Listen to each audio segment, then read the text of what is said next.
Hello everyone, আসসালামু আলাইকুম। কালকে ধান খেতে এসে মনটা প্রচুর খারাপ হয়ে গেছিলো। তার কারণ হচ্ছে কারেন্ট পোকা দমনের জন্য আমি নিজেই রোদে অনেক কষ্ট করে স্প্রে করেছিলাম, মূলত লোক না পাওয়ার কারণে। কিন্তু কাঙ্ক্ষিত ফলাফল আমি পাইনি, বরঞ্চ পোকার উপদ্রব আরও বেশি হয়েছে এবং ক্ষতির পরিমাণটা অনেক বেশি হয়ে গেছে। গত 2 দিন আগেই আমি এসিআই কোম্পানির এই পাইরাজিং ওষুধটা আমি ব্যবহার করেছিলাম। তো এই ওষুধ ব্যবহার করার পরে যে কাঙ্ক্ষিত রেজাল্ট আমরা পাইনি। কেন জানি মনে হচ্ছে এই ওষুধ আর কারেন্ট পোকার জন্য উপযুক্ত নয়। এটা আগে ভালো কাজ করছিল, কিন্তু এখন করতেছে না। এটা শুধু আমার নয়, আমার অনেক কৃষক বন্ধুরা এই ওষুধ সম্পর্কে কমপ্লেন করেছে। তো সেজন্য আজকে আমি আবার জমিতে এসে যে জায়গাগুলোতে বেশি আক্রমণ হয়েছে এইগুলাতে আবার সুন্দর করে গলি আমি ফাটাই দিলাম।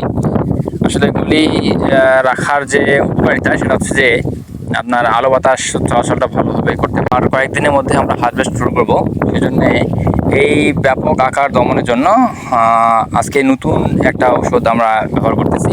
এটা এইবারই প্রথম মার্কেটে সিনজেন্টা কোম্পানি নিয়ে আসছে, যেটা হচ্ছে ভ্যাস্টোরিয়া। এই ভ্যাস্টোরিয়া ওষুধটা সিনজেন্টা কোম্পানি এবার মার্কেটে লঞ্চ করেছে। এটা আমার কয়েকজন বন্ধু এবার তাদের ধান খেতে ব্যবহার করেছে এবং তারা খুব ভালো রেজাল্ট পেয়েছে। সেই কারণে আমি তাদের সাথে পরামর্শ করেই এই ওষুধটা ব্যবহার করতেছি। এই ওষুধটা একটু ব্যয়বহুল। এটা একর প্রতি ডোজ হচ্ছে আপনার 50 গ্রাম। এটা 50 গ্রামের একটা সাজেট।